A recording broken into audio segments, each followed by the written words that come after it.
¿Qué tal? ¿Cómo están? Les saluda Edson Sánchez y bienvenidos a Impacto Económico. De inmediato vamos a repasar los titulares de esta jornada.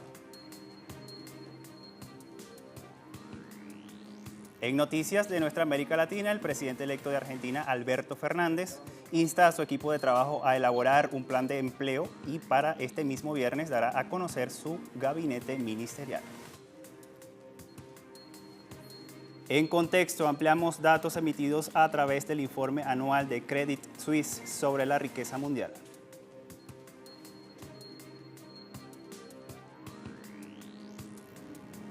Y en España se registra un aumento del desempleo en el 11º mes de este año. En Economía 360 usted tendrá todos los detalles.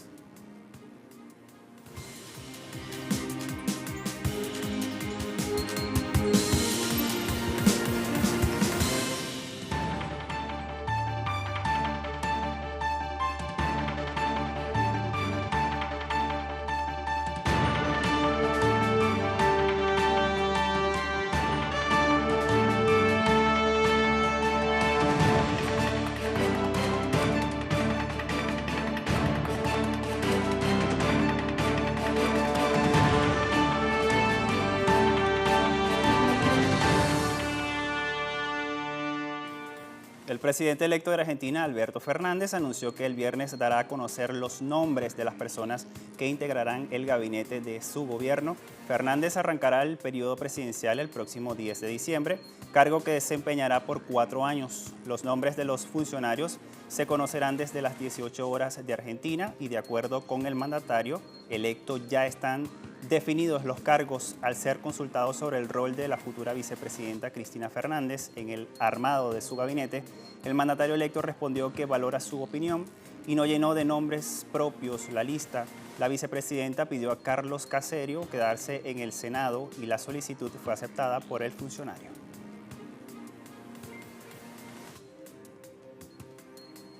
Y el presidente electo de Argentina, Alberto Fernández, también instruyó a su equipo de colaboradores a presentar un plan de trabajo para ofrecer empleo a 4 millones de personas en los próximos 5 años. El plan es para el fomento y sistematización de la economía popular y también contempla la reducción de la pobreza en 10 puntos. En días recientes, el mandatario electo recibió una propuesta al respecto desde el Observatorio de la Deuda Social de la Universidad Católica Argentina. Las tareas pueden ir desde la producción de alimentos saludables para proveer a las escuelas y comedores hasta servicios de electricidad o plomería o de cuidado de niños y personas mayores. Los integrantes del equipo de gobierno aseguran que la promoción de la economía popular es la única manera de perforar el piso de la pobreza estructural de alrededor de 25%. Para poner en práctica la propuesta deberían invertirse 1.200 millones de dólares por año, monto equivalente al 0.3% del Producto Interno Bruto.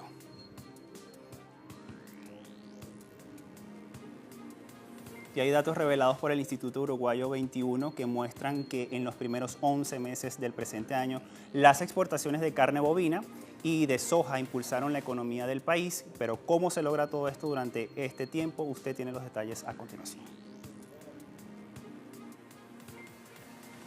De acuerdo al Instituto Uruguay 21, las exportaciones de carne bovina aumentaron un 9% con respecto al 2018 y es el principal rubro de exportación con ganancias de más de 1.600 millones de dólares. A su vez, el instituto dio a conocer que la celulosa ocupó el segundo lugar entre los rubros más exportados de Uruguay, pese a que en los primeros 11 meses del año tuvo una caída del 5%. En tercer lugar estuvo la soja, al exportarse productos por un monto equivalente a 979 millones de dólares. Los principales países que adquirieron productos uruguayos fueron China, que acumula un 28% de las ventas del país, seguido por Portugal, donde se aumentó el comercio un 6%, mientras que Brasil, Estados Unidos y Argentina fueron los destinos donde se registraron leves caídas de compras. Actualmente existen 2 rubros con mayor incidencia negativa. Entre ellos figura el maderero, donde se vendieron 100 millones de dólares menos, y el ganado en pie, que pasó de 246 millones de dólares vendidos en el 2018 a 99 millones en el presente año.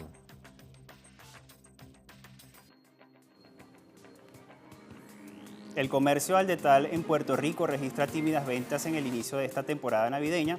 De acuerdo con el Centro Unido de Detallistas, la tendencia de descenso en las compras ha sido notable a partir de medidas de 2019 y se mantiene en el último trimestre del año. En las ventas de agosto se reportó una baja de 4% menos y en julio un 6% en contraste con 2018. Agregan que ni las ventas navideñas ni el Viernes Negro han logrado reponer las pérdidas de ingresos de los demás meses. El gremio empresarial sostuvo que el permiso único complica y encarece las condiciones para hacer negocios en Puerto Rico. El Departamento de Hacienda añadió requerimientos como informativas en las planillas que deben estar certificadas por un contador público autorizado. Asimismo, reportaron un desplome en las ventas de Internet que trastocan a las grandes cadenas y provocan el cierre de tiendas físicas.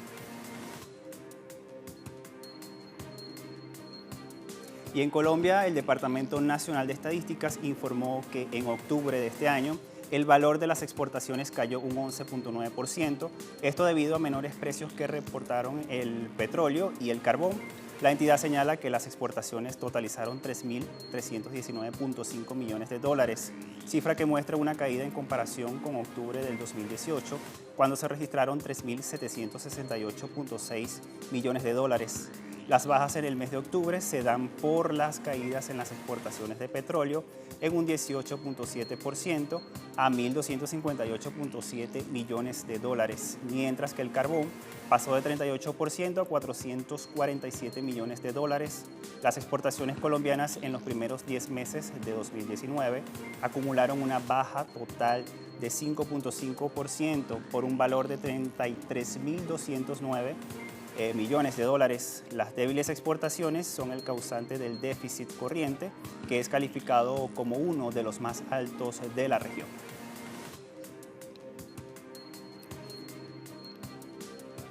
Continuamos en Colombia. El principal sindicato de ese país rechaza suspender el paro nacional. Esta información se la ponemos en pantalla porque nuestra casa televisiva la tiene también registrada, telesurtv.net. El presidente de esta Federación Colombiana de Trabajadores de Educación, Nelson Alarcón, notificó que los líderes rechazan la posibilidad de suspender la huelga nacional que está convocada para este miércoles 4 de diciembre.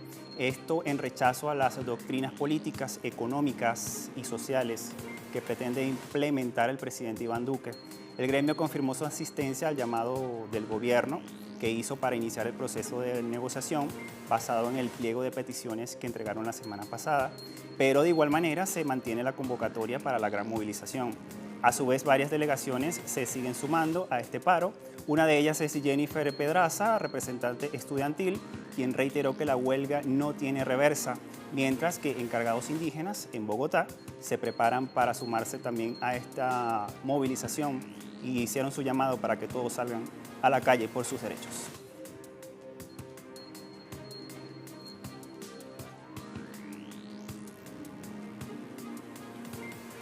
La riqueza mundial será nuestro tema que estaremos ampliando al regreso de esta pausa, por lo tanto los invito a que se mantengan en nuestra pantalla.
Y les cuento que recientemente fue publicado el informe anual de Credit Suisse sobre la riqueza mundial.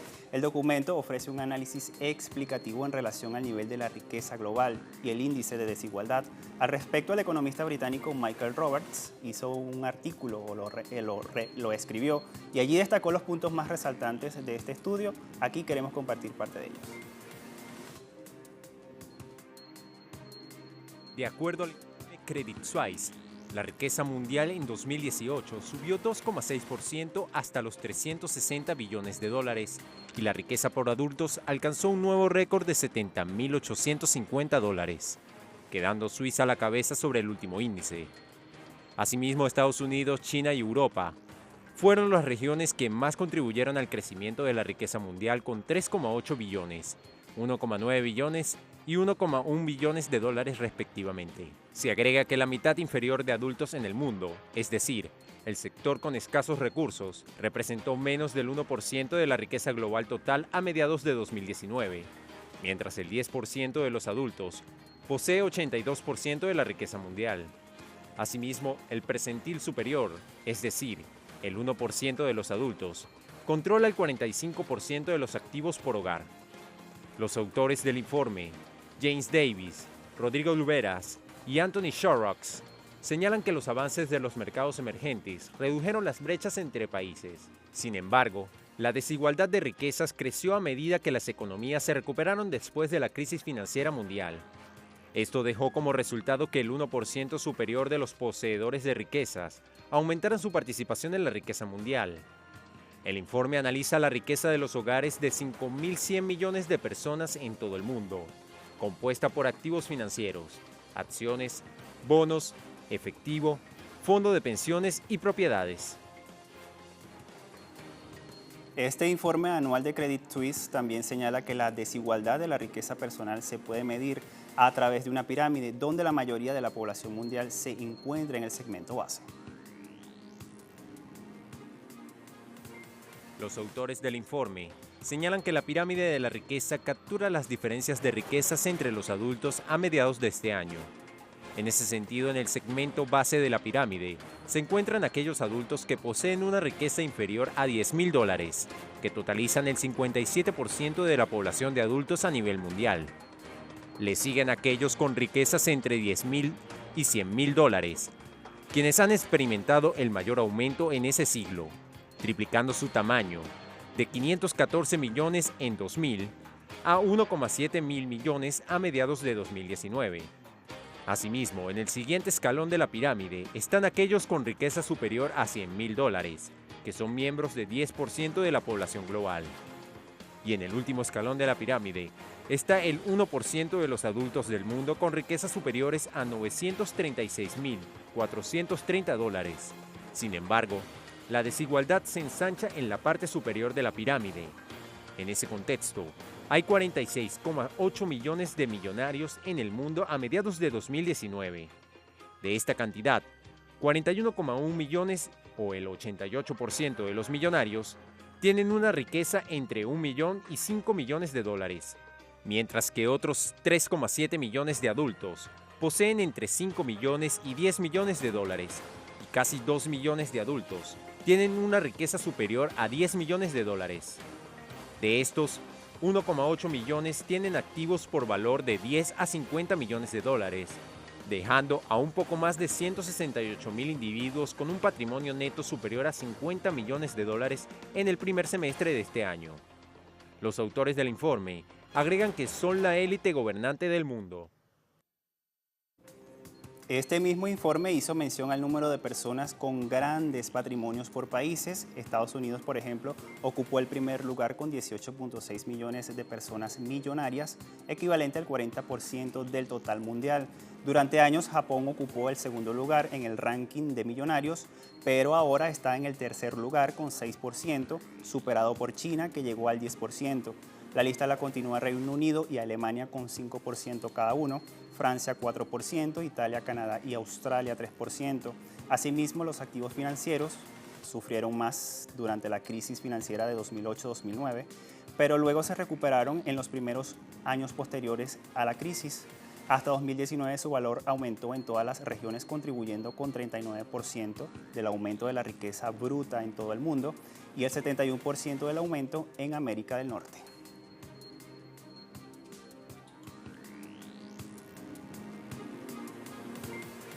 Hay preocupación en España por el aumento del desempleo. Vamos a tener todos los detalles al regreso de esta pausa.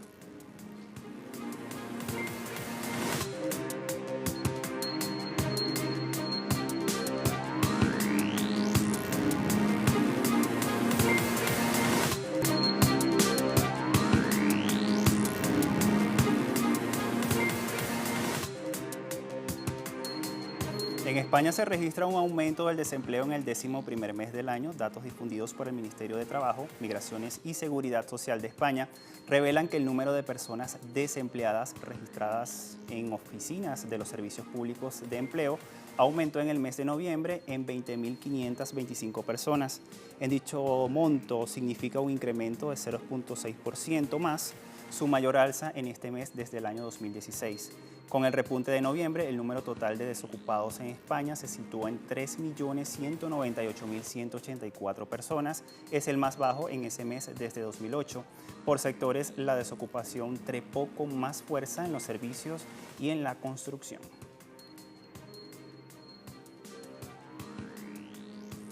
Francia rechazó la amenaza de Estados Unidos de imponer aranceles adicionales a productos franceses en represalia por el impuesto digital que París aprobó en julio pasado. Más detalles en la siguiente historia. El gobierno del presidente Donald Trump dijo que podría imponer aranceles de hasta el 100% sobre las importaciones de 2.400 millones de dólares de Francia, que incluyen champán, bolsos, quesos y otros productos. Después de concluir que el nuevo impuesto de servicios digitales de Francia dañaría a las empresas tecnológicas estadounidenses, entre ellas Google, Facebook y Amazon. Por su parte, el ministro de Finanzas francés, Bruno Le Maire, indicó que la propuesta de sanciones de Washington es inaceptable. El proyecto simple en sí mismo, que podría implementarse dentro de 30 días de las nuevas sanciones contra Francia, es inaceptable. No es aceptable para un aliado. No es la actitud que esperamos de un aliado de cara a uno de sus principales socios, Francia y en general de Europa. Le Maire agregó que si se aplican las tarifas arancelarias, la Unión Europea estará lista para tomar represalias. Recordemos que en julio pasado, el gobierno francés aprobó un impuesto del 3% sobre los ingresos generados dentro del país por gigantes digitales. El nuevo gravamen afectará a las empresas digitales con ingresos de más de 750 millones de euros a nivel mundial y 25 millones de euros en Francia. Los aranceles impuestos por el presidente de Estados Unidos, Donald Trump, han afectado a la industria solar estadounidense con pérdidas económicas y de puestos de trabajo. Un análisis difundido por la Asociación de Industrias de Energía Solar arrojó que las tarifas aplicadas desde 2018 por Trump a la importación de tecnología vinculada con esa actividad está provocando la pérdida de 67.000 empleos y casi 19.000 millones de dólares en nuevas inversiones del sector privado. El estudio agregó que las tarifas sobre las células y módulos solares le están costando al país más de 10.5 millones de dólares por día en actividad económica no realizada. En ese sentido, la mencionada industria obtiene el 80% de los productos relacionados con los paneles solares de las importaciones, principalmente provenientes de China.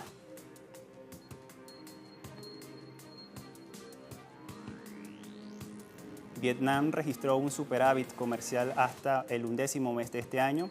Entre enero y noviembre, el país anotó exportaciones por un valor de 241.420 millones de dólares e importaciones por 232.310 millones de dólares, lo que resultó en un superávit récord de más de 9 millones de dólares, esto según datos del Ministerio de Industria y Comercio de Vietnam.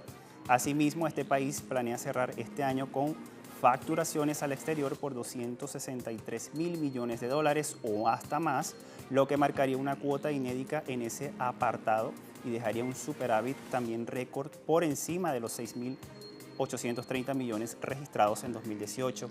En los primeros 11 meses de este año, el crecimiento de las exportaciones y de las importaciones estuvieron muy pagados, 7.8 y 7.4% respectivamente.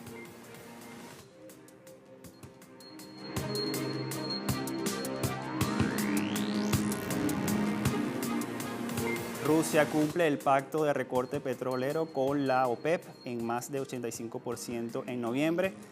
Vamos a revisar información en el portal de Sputnik que tienen en su pantalla como referencia. Dice que el ministro de Energía, Alexander Novak, anunció que Rusia cumplió con el objetivo planteado en 85.5% del acuerdo petrolero de noviembre al reducir su producción en 195.000 barriles diarios. Esto era un compromiso que había tomado el país euroasiático de recortar su producción de 11.42 millones de barriles diarios a 11.9 millones de barriles por día, lo que deja una disminución de 228.000 barriles al día. En 2016, la Organización de Países Exportadores de Petróleo y 11 países productores de petróleo se comprometieron en reducir la producción conjunta en 1.8 millones de barriles diarios. Este convenio solo busca estabilizar los precios de los hidrocarburos y por eso el ministro espera finalizar diciembre cumpliendo al 100% con este acuerdo.